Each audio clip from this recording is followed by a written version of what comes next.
Amis des QDN, bonjour et bienvenue dans ce 116e QDN et dernier QDN de l'année 2024.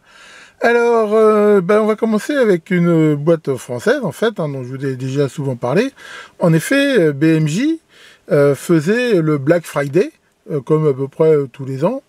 Et j'en ai profité pour refaire quelques provisions. Donc là, j'ai acheté ce fil de soudure là.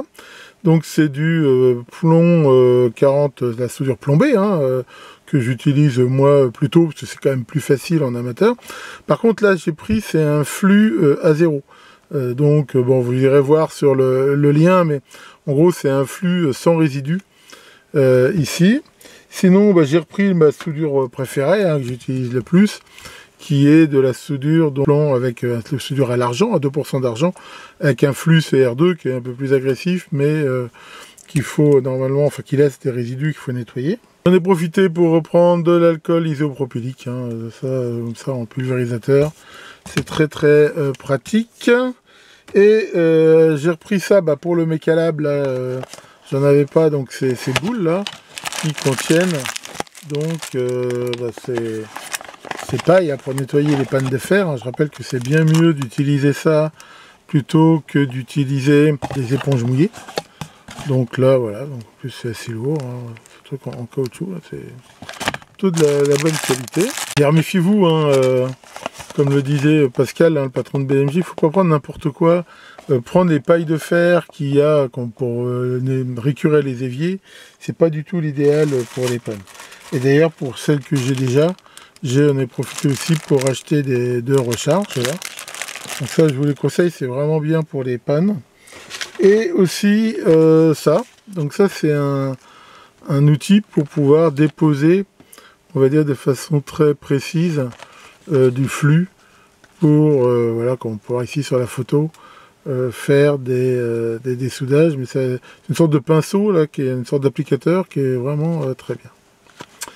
Donc voilà pour BMJ, produits qui sont bien sûr disponibles aussi en dehors du Black Friday, mais malheureusement sans la remise qui va avec. Des différents trucs de métrologie. Alors j'ai repris de réglés de mesure. Je rappelle que l'avantage de ces réglés, c'est qu'ils commencent pile ici sur le bord. Et là, le problème après, c'est vrai que c'est pas forcément super qualité, ils ont tendance un peu à s'user, à s'effacer avec le temps. Donc là, j'en ai repris 2 kits pour les ateliers du Mecalab. Alors c'est pareil, un truc que j'aime beaucoup, c'est ces jauges là. Alors là, il y a un peu de tout, il y a du bon et du mauvais. Alors ça, c'est typiquement une jauge pour tester facilement les filetages. Donc là, on voit qu'il y a les pas impériaux, ici métriques, et grâce à ça, on trouve très facilement les diamètres de vis que vous pouvez avoir sous la main. Donc ça, celui-là est plutôt très bon. J'ai pas à m'en plaindre. Alors ça, par contre, c'est plutôt un gabarit qui est un petit peu plus gros, mais celui-là, il est fait pour pouvoir faire des traçages. Donc ça, c'est le truc classique de dessin. Alors par contre, ça, c'est de la merde. C'est pareil, c'est censé être les mêmes, mais ils sont complètement faux. J'ai dû les repercer. Alors c'est de l'acier, mais tout est faux sur ce truc. Je sais pas d'où ça vient. Les diamètres étaient vraiment hyper sous-dimensionnés. Donc là, là j'en ai profité pour faire pas tellement au niveau du filetage, mais vraiment avec des alésoirs. Je les ai repercés et alésés exactement ici au bon trou. Donc maintenant, et c'est relativement meilleur, mais alors c'est pas tellement facile à usiner, c'est pas de l'alu, c'est lourd, c'est de l'acier. Enfin bon, honnêtement, ces trucs-là, c'est pareil, il y a cette partie-là qui peut s'enlever, qui permet éventuellement, comme ça, dans un trou, de mesurer le diamètre. Bon là, maintenant, il est relativement bon, parce que, comme je dis, je les ai réusinés avec des alésoirs, mais quand on voit le prix que ça coûte et la qualité que c'est, honnêtement, je vous conseille pas. Donc, je vous les montre. Mais le but des QDN, c'est de partager mes expériences, qu'elles soient bonnes ou mauvaises. Donc voilà pour ça. Ensuite, alors ça par contre, c'est un petit pied coulisse qui coûte vraiment pas cher, ça coûte 2-3 euros. Alors pourquoi je l'ai acheté? Je l'ai acheté parce que, comme il est en plastique, il va être assez facile à usiner. Et alors je vous montrerai ça, c'est un truc que je voudrais mettre sur la poupée mobile de mon tour, pour justement avoir quand même une vision assez intéressante de la profondeur. Bon, je vous montrerai ça quand je le ferai. Je ne sais pas encore, parce que c'est pour l'instant pas la priorité. Alors ensuite, justement, au niveau marquage, alors j'ai racheté ici ces feutres là. Ce sont des feutres spéciaux pour circuit imprimé et donc qui résistent aux perforeurs de fer. C'est rare que je fasse des PCB, hein, moi je fais plutôt du prototyping. Dans certains cas, ça m'arrive d'en faire. Alors soit je les fais en gravure anglaise à la fraiseuse, hein, je vous ai souvent montré, mais des fois je les fais à main levée et après je les grave avec du perclos. Et ça c'est des feutres, on voit qu'ils ont deux embouts, un fin, un gros, et qui résistent aux perforures. Les gros ici permettent de faire des plans de masse. Et d'ailleurs j'ai trouvé aussi avec ces petits pochoirs qui permettent éventuellement voilà, de faire quand même des traces assez propres. Et je pense que ça c'est des petits stencils qui, quand je fais des circuits comme ça à main levée, permettront de faire quelque chose de plus propre. Donc voilà pour ça. Ensuite, c'est pareil, j'ai fait une consommation effarante de ces feutres qui sont très bien là, qui comme on le voit ont une pointe très fine. Donc ça permet de marquer des trous, des choses comme ça. Et là, c'est pareil, c'est pour... bon, après, je les prends au fur et à mesure que je les utilise, mais c'est vrai que j'en fais une consommation effrénée. Et alors, j'avais trouvé ce truc-là, hein, qui est un compas, hein, qui permet, là, avec ce système de vis de blocage, de faire des mesures comparatives ou de tracer des cercles ou des arcs de cercle, avec ici la possibilité de mettre un stylo. Et celui-là, ma foi, est de très bonne qualité. Alors j'ai vu d'ailleurs que pour ceux que ça intéresse, ils vendaient aussi un kit chez Lidl d'un compas comme ça qui est plus petit que celui-là, avec une pointe à tracer. Bien, alors continuons dans un ordre toujours aussi illogique et aléatoire. J'ai acheté ça, c'est un lot de 4 petites équerres de coin là, qui sont avec un ressort qui est assez fort et qui permet donc voilà, de tenir, comme on peut voir, des assemblages à angle droit. Bon, c'est du plastique, c'est pas super costaud, mais enfin voilà, pour faire des petits trucs, je pense que ça pourra me servir, vu que j'ai quelques projets comme ça. J'ai acheté ça, bon ça je vous avais déjà montré ça dans des vieux QDM, et là j'en avais plus. Ce qu'ils appellent du mesh, hein, en gros c'est de la grille, ici en aluminium, et ça permet de faire des grilles d'aération, des grilles pour haut-parleurs, enfin un peu tout ce qu'on veut. En parlant de ça, alors là j'ai aussi trouvé cette petite équerre, ici, qui est, a priori ils disent que c'est pour régler justement les angles de lames de scie sous table. Enfin en fait on peut s'en servir comme on veut, mais elle est plutôt pas mal. On peut voir, c'est gradué, c'est assez épais, donc c'est en aluminium. Par contre, alors, ce qui est marrant, c'est le prix de ce truc. Je l'ai vu à plein de prix. Alors, je suis pas sûr de l'avoir eu au moins cher, mais enfin, les prix, c'est très... c'est assez bizarre, toujours, avec eux. Ensuite, je vous ai montré que j'utilisais de plus en plus de résine UV. Et avec bonheur, hein, c'est vraiment pratique, j'utilise pour pas mal de choses. Et alors bien sûr, ces résines UV, il faut les faire polariser avec de l'UV.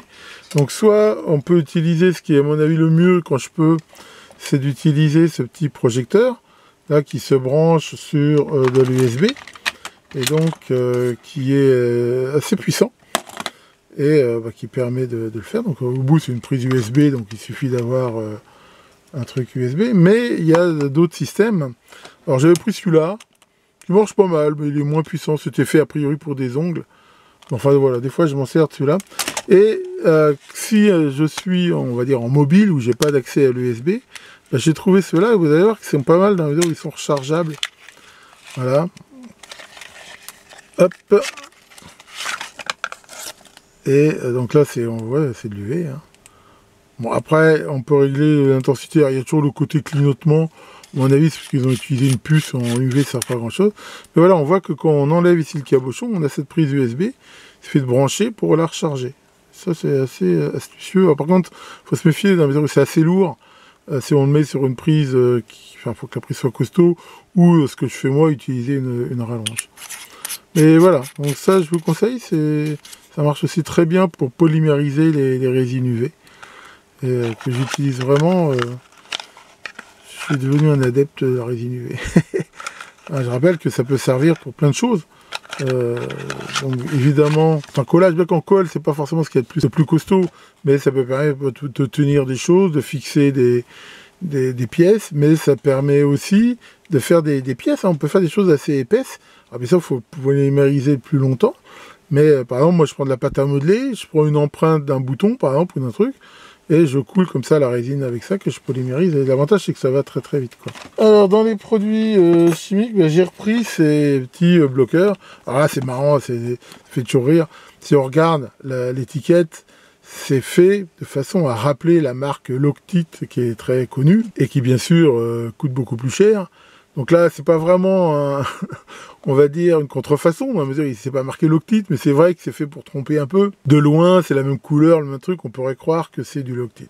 Bon, alors ça n'en est pas. Maintenant, j'utilise ce truc-là, moi, comme bloqueur, et honnêtement, j'en suis très content. Hein, c'est ce qu'on appelle de la colle anaérobie. En fait, elle va durcir en l'absence d'air. C'est pour ça que dedans, il y a toujours un peu d'air, et dès que on va la mettre par exemple sur un pas de vis, ben là il n'y aura plus d'air et c'est ça qui va la faire durcir. Donc ça existe avec différentes sortes. Là c'est une tenue forte, un blocage fort, c'est-à-dire que a priori on ne verra pas trop démonter. Là c'est médium, ça veut dire que bon, ça tient, mais si on force un peu on pourra quand même démonter. Et ça existe aussi sur un petit, j'en ai repris un ici pour mon autre atelier là. Donc ça, voilà, l'avantage c'est que ça coûte quand même beaucoup moins cher que le Loctite. Alors bon, est-ce que c'est vraiment la même qualité? Honnêtement, je ne saurais pas dire, j'ai pas fait d'essai comparatif. Ce que je sais, c'est que partout où j'ai utilisé ça, pour mon usage à moi, ça fait le job tout à fait. Alors, j'ai trouvé aussi ces deux pointes à tracer là, qui sont avec des pointes carbure. Donc ça, c'est pour faire du traçage sur un peu n'importe quoi, du métal, du plastique, ce qu'on veut. Ça permet de faire un traçage très fin. Donc c'est plutôt de la bonne qualité. Enfin bon, pour ce que j'en fais, ça va très bien. J'ai trouvé aussi cette petite équerre. Bon, qui a l'avantage aussi d'être gradué à partir du bord. Moi j'utilise des équerres à chapeau, mais des fois c'est pas pratique. Donc là c'est une équerre qui, comme on peut le voir, n'a pas de chapeau tout simplement. Ensuite, j'ai trouvé ça. Alors ça, ça va être très pratique dans le mécalab quand je serai installé. C'est quoi? C'est un mètre à ruban, c'est un ruban millimétré mais autocollant. Voilà, comme on peut voir, qui va jusqu'à 2 mètres ici, et qui est autocollant. L'idée, ça va être, quand j'aurai fini mon atelier, de le coller sur un des bords, par exemple, ce qui permettra, quand on veut couper un fil, un truc, de faire une mesure très très rapide. Donc là, comme j'aurai plusieurs établis, j'en ai pris 3. Ça existe en différentes longueurs. Là, je pense que c'est plutôt pratique. Ensuite, je vous ai montré l'autre fois une petite station de soudure qui prenait des pannes T12. Et là, j'en ai pris une, comme on peut le voir, qui a une panne extrêmement fine. Donc ça, c'est pour vraiment, des fois, quand j'ai des petits CMS, des soudures très fines à faire. Ensuite, c'est pareil, je mets ça dans un ordre qui n'est pas logique, mais c'est pas grave. Alors, je utilise aussi énormément de ces connecteurs, on appelle les connecteurs XH, aux plates de 54. Alors, j'en avais plein, mais ils étaient droits. Alors des fois, c'est pas pratique d'avoir en gros une sortie qui est comme ça. Là, l'idée, c'est que c'est les mêmes, mais ils sont coudés. Donc on retrouve dans ces boîtes, c'est des assortiments en nombre de pins plus ou moins différents, avec, comme on peut le voir, les trucs à crimper, là, comme je vous ai déjà montré. Enfin, je pense pas que crimper soit un verbe français, mais j'aime bien le dire. Donc là, voilà, j'en ai pris, parce que là, il y en a des deux, là, il y en a différentes choses, donc avec ça, j'aurais été tranquille un moment. Mais c'est vrai que c'est pratique de les avoir aussi coudés. Ensuite, j'ai repris ces différents silicones. J'avais déjà montré dans d'autres QDN, mais en fait, j'en utilise pas mal.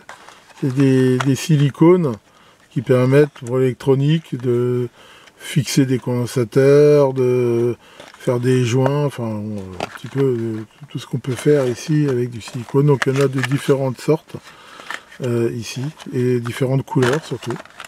Donc ça, c'est plutôt bien. Ensuite, dans le dernier QDN, je vous avais montré que j'avais acheté ces fameux headers là, mais c'était les femelles, donc là j'ai pris les mâles. Je rappelle que ces trucs là, avec les connecteurs femelles qui vont avec, c'est de bien meilleure qualité que les contacts carrés là qui livrent toujours avec les Arduino et tout ça. Moi j'utilise que ça, et c'est vraiment bien meilleure qualité. Ça va en gros avec des supports tulipes. Je vous avais présenté il y a quelques temps une petite perceuse à flexible suspendue Vevor, qui marche très bien, d'ailleurs je l'utilise avec bonheur très souvent, mais qui se commande avec une pédale et qui n'est pas forcément très pratique. Or, c'est un moteur universel qui utilise un variateur, et je me suis dit que ça pourrait être intéressant, enfin voilà, quand je la mettrais vraiment à poste dans le Mechalab, d'avoir aussi, en fait, de pouvoir choisir entre la pédale et une commande manuelle. Et alors, j'ai trouvé ces petits modules là, bon, c'est vraiment très basique, hein, c'est des variateurs à triac, qui sont vraiment réduits, alors plus simple expression, le truc classique, hein, le pont RC déphaseur, le diac et ici le triac. Le potard ici permet de régler pour que le moteur commence juste à tourner au début. Donc là, avec ça, on va pouvoir régler la vitesse. On peut voir aussi qu'il y a une totale absence de self d'anti-parasitage, ce que je rajouterai évidemment, parce que ces trucs-là, par principe, ça fait beaucoup de parasites. Enfin voilà, bon, à la limite, j'ai tout ce qu'il faut pour le fabriquer. Là, vu le faible prix de ce truc, le fait qu'il y ait un PCB et tout, je me suis dit, bon, allez, je vais être feignant, je vais prendre un truc tout fait. Bon, alors j'ai aussi acheté ces 5 rouleaux de soudure de 100 grammes, comme ça, chinois. Alors vous allez me dire, bah, pourquoi tu achètes ça? Je veux dire, tu viens de nous montrer que tu achètes de la super brasure chez BMJ, et là, pourquoi tu prendrais de la merde chinoise comme ça? C'est une bonne question. La réponse principale, elle est le prix, mais aussi un peu la curiosité. Alors, si on regarde la pub de cette brasure, ils disent oui, c'est basse température, si on les écoute, ça soude tout, même l'aluminium et tout. Bon, il y a un internaute qui m'a envoyé ça. Alors déjà, ils disent ouais, c'est vrai que c'est basse température parce qu'on peut la faire fondre avec un briquet. Je suis désolé, mais la flamme d'un briquet, c'est à plus de 1000 degrés. J'appelle pas ça de la basse température. Mais bon, je voulais voir aussi si la pub était vraie. Alors, des essais que j'ai fait, c'est pas vrai. Ça existe, hein. J'avais acheté dans le temps de la brasure qui marchait sur de l'alu. Éventuellement, j'avais acheté ça au salon de la maquette. Mais c'était bon, c'était autre chose que ça, quoi.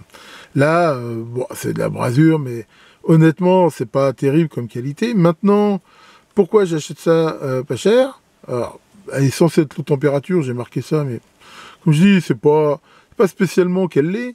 Maintenant, quand on dessoude des trucs, des fois, c'est très pratique de rajouter de la soudure pour justement faire un petit peu une masse ou décaper et tout. Alors, d'utiliser de la soudure BMJ de haute qualité, justement, mais qui coûte cher, pour, en gros, faire du truc jetable, ou des fois, ici, faire des bains d'étain, des petits bains, là, comme je vous avais montré, pour étamer des trucs, c'est un petit peu donner du beurre au cochon. Donc, je me suis dit, bah ça, j'utiliserai certainement pas ça dans mes montages sur PCB, mais pour tous les, on va dire, les autres usages annexes, vu le prix, ça ira très bien. Alors tant qu'on y est dans les UV, justement, j'ai aussi acheté justement ce lot que j'ai trouvé sur le net, qui contient aussi un projecteur comme ça. Alors celui-là sera pour le Mechalab, parce que celui-là je l'ai ici, mais avec en plus ici c'est cette résine UV qui est fait pour faire justement des réparations sur les PCB, et en fait ce qu'ils appellent jumpware. C'est-à-dire que si on rajoute par exemple un strap où on répare de pistes sur un PCB, grâce à ça, on va pouvoir y mettre cette résine qui va derrière sécher très rapidement avec les UV. Et voilà, c'est vraiment spécialisé pour ça, sachant qu'en même temps, il y a ce système avec qui permet très facilement sur ce genre de choses. Alors ça pourrait aussi servir, je pense, pour mettre de la pâte de soudure. Voilà, c'est un truc qu'on règle tout bêtement, qui va avec ces seringues là, et on appuie comme ça, en réglant, pour pouvoir avec un embout déposer le truc. Donc ça c'est plutôt aussi sympa. Je pense ça me servira certainement pour mes PCB. Comme vous le savez, je fais une consommation aussi effrénée de ces trucs là, parce que je me fabrique énormément d'adaptateurs que je vous ai souvent montré, qui permettent là de très pratique sur les alimes de faire brancher des trucs et tout. Et bah c'est pareil, j'en utilise beaucoup. Puis là, la dernière fois que j'étais dans ma boîte, il m'en restait plus que 2. Je me suis dit, oh là, le stock baisse, donc j'en ai repris ici. Alors ceux-là, ils sont soi-disant plaqués or. Bon, je sais pas si c'est réellement plaqué or, mais enfin, je m'en fous du moment que ça fait le job, c'est tout ce que je demande. Bon, alors maintenant, un peu d'outillage. Alors ici, déjà, on peut voir 2 outils que j'affectionne particulièrement. C'est ce qu'on appelle des clés à tubes. Et c'est des outils que j'utilise assez souvent. D'ailleurs, celle-là, on voit qu'elle est un peu sale, parce que j'ai déjà utilisé hier parce que j'ai eu un gros problème de pompe Et c'est vraiment un outil qui est très pratique, hein. Je rappelle que le principe de ces clés à tubes, donc c'est des clés que l'on peut régler comme ça, mais qui ont un côté un peu autobloquant. C'est-à-dire que il y a une sorte de jeu là qui est voulu, qui fait que plus on va appuyer comme ça, plus on voit que ça appuie sur les mâchoires, et donc ça permet éventuellement même de serrer des tubes, mais en fait ça peut serrer un peu tout, n'importe quoi. Et c'est des outils qui sont vraiment, ma foi, très utiles, et que j'utilise assez souvent. Donc là j'ai acheté ce gros modèle là, qui est ma foi assez lourd, assez costaud, hein, qui donne plutôt une impression de qualité, hein, rien à dire. Et puis j'en ai pris aussi un plus petit, qui peut être utile des fois quand on n'a pas trop la place. Donc voilà pour ça. Alors ensuite, différents outils dits coupants. Donc ça, c'est pareil, c'est pour le mécala. Ça, c'est un outil que j'utilise énormément. C'est ce qu'on appelle un ébavureur, hein. Voilà, je vous avais déjà montré ça des fois. Donc là, il est livré avec des lames différentes selon l'usage. Alors celui-là, c'est un modèle qui est assez de bonne qualité, hein, et c'est un manche en alu. Il y a un bouchon ici qui permet éventuellement de mettre à l'intérieur des lames de rechange. Et ici, donc on peut, là, voilà, très facilement, en tirant en arrière cette collerette, mettre différentes lames. C'est plutôt un beau modèle celui-là, je trouve. Et ça, c'est pareil, je veux dire, ça fait partie des must-have, hein, pour moi. Dès qu'on fait un peu d'usinage, que ce soit dans du plastique, de l'alu, de l'acier, dès qu'on va couper, par exemple, ne serait-ce avec la cisaille, comme je vous ai montré une tôle, faire ça, ça va forcément améliorer le bord, en fait, de ce qu'on coupe, quoi. Alors ensuite, ça, c'est le super outil. Alors celui-là, vraiment, je vous le conseille. En gros, il y a quelques temps, dans un QDN, je ne me rappelle plus lequel, je vous avais déjà montré une pince de ce style-là, mais elle était beaucoup plus petite, et elle était moins complète. Alors c'est quoi cette pince? Si vous regardez, c'est une pince, mais qui a la particularité, comme on peut voir ici, d'avoir des mâchoires arrondies. Ça veut dire quoi? Ça veut dire que quand vous avez cette putain de vis où, je veux dire, l'empreinte est complètement foutue et que vous n'arrivez pas à sortir, avec une pince normale, la mâchoire est plate, donc la surface de contact sur un cylindre est forcément limitée à la tangente quelque part, ça fait que c'est assez limité. Alors qu'ici non, ça va vraiment bien se prendre dedans.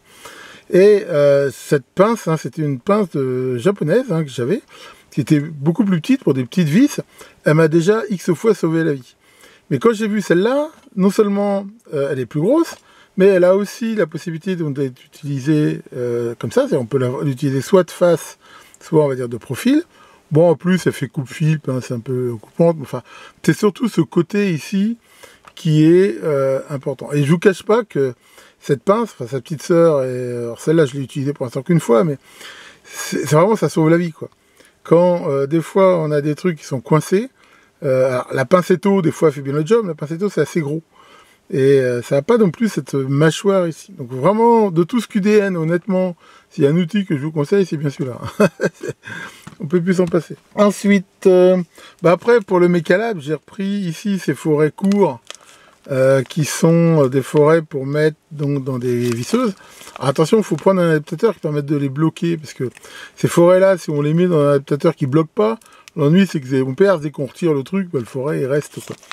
Donc là, c'est les diamètres que j'utilise habituellement. Donc en parlant de forêt court, j'en ai pris aussi des comme ça. Alors quel est l'intérêt d'avoir un forêt court? On comprend qu'un forêt, plus il est long, plus s'il n'est pas parfaitement droit, le bout va, bouger, hein, c'est le principe du levier. Alors si on veut faire des trous précis, et qu'on n'a pas du tout besoin de faire un trou très profond, d'avoir un forêt court, c'est toujours mieux.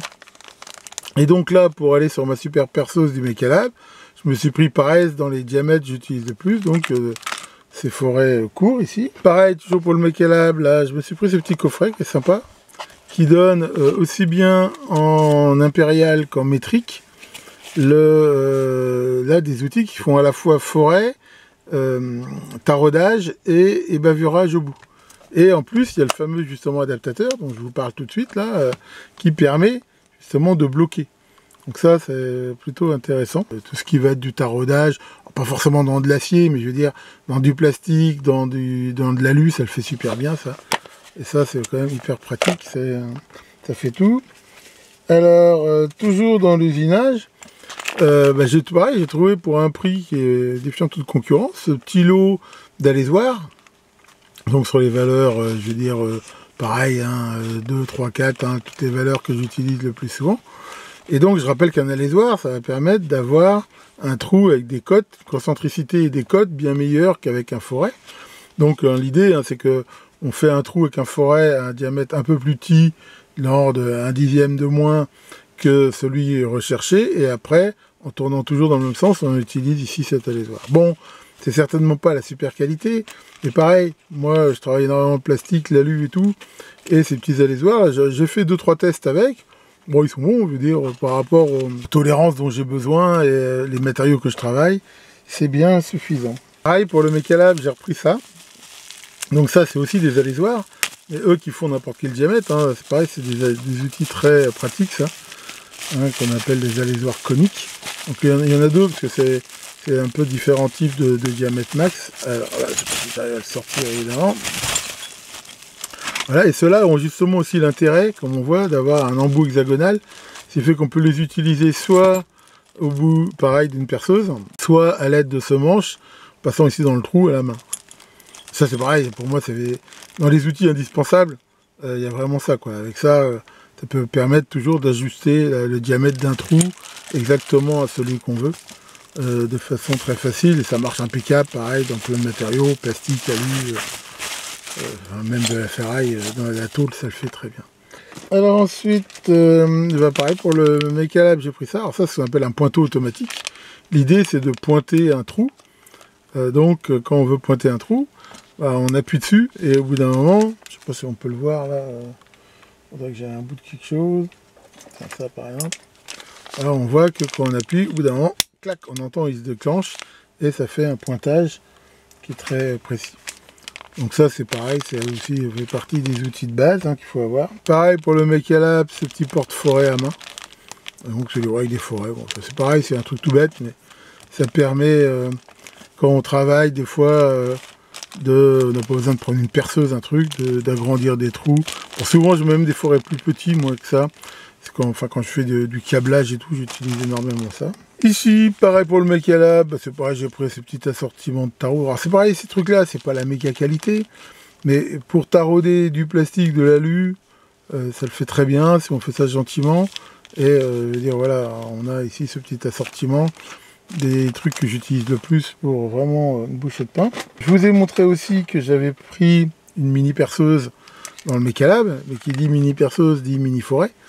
Et là, je me suis repris justement ces assortiments de différents forêts. Là, par exemple, on va de 0,1 à 10.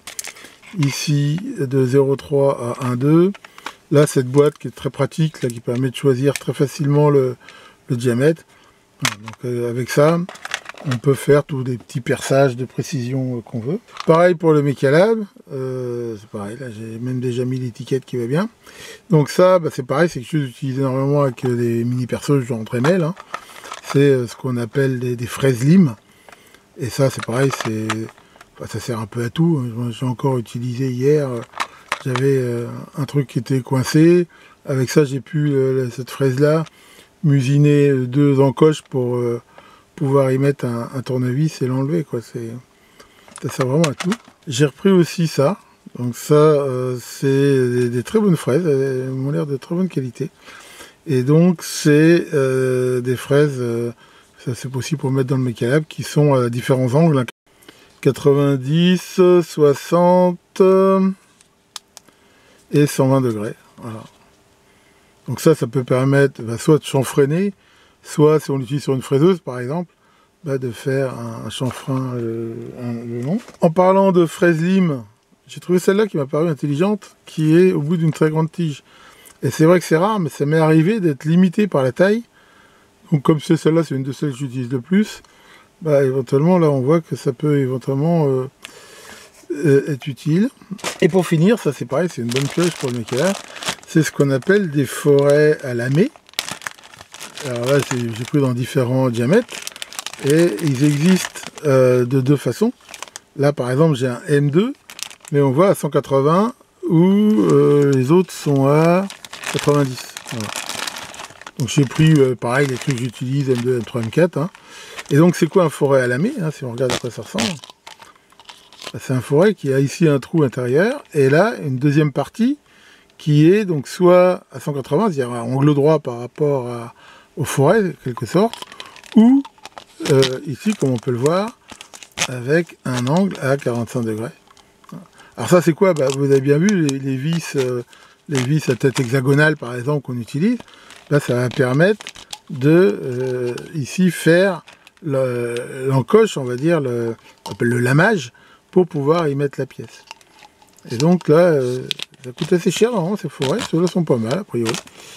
Et donc, je me suis fait aussi ce petit assortiment. Voilà donc pour ce 116e QDN. J'espère que ça vous aura intéressé. Comme d'habitude, je mettrai en commentaire de la vidéo les liens de l'endroit où j'ai trouvé tout ce que je vous montre ici. Hein, sachant que, comme je le dis à chaque fois, hein, on les trouve à plusieurs sites avec des prix éventuellement différents. Donc moi, je vous mets ça à titre d'exemple. Après, à vous de faire vos propres recherches pour éventuellement trouver... meilleur prix, c'est toujours un petit peu pas évident selon les sites. Et derrière, jouer, est-ce qu'il y a le port, est-ce qu'il n'y a pas le port, enfin voilà, c'est pas toujours évident. Enfin bon, voilà, l'idée, hein, encore une fois, c'est de vous inspirer pour vos propres bricolages. Bon, bah c'est la dernière vidéo avant Noël, donc je vous souhaite à tous un excellent réveillon, un très bon Noël. Et je profite de cette vidéo aussi pour vous dire que bah, je ferai le live de décembre, samedi prochain, donc à 21h, le 28. Ça sera aussi sans doute le dernier live de l'année. Et donc si vous avez des questions sur ce que je vous ai montré ou sur n'importe quel thème de la chaîne, ça sera avec plaisir. Sous le contrôle, bien sûr, du terrible Nico. Tiens, Pincette, ça va, Pincette? Ah, qu'est-ce que tu fais de beau? Tu réfléchis. Ah ouais, tu réfléchis à quoi?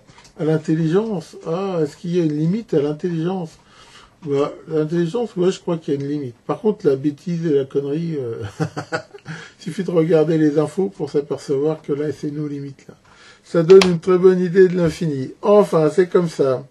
Là-dessus, donc, portez-vous bien, réveillonnez bien, et à très bientôt pour de nouvelles vidéos.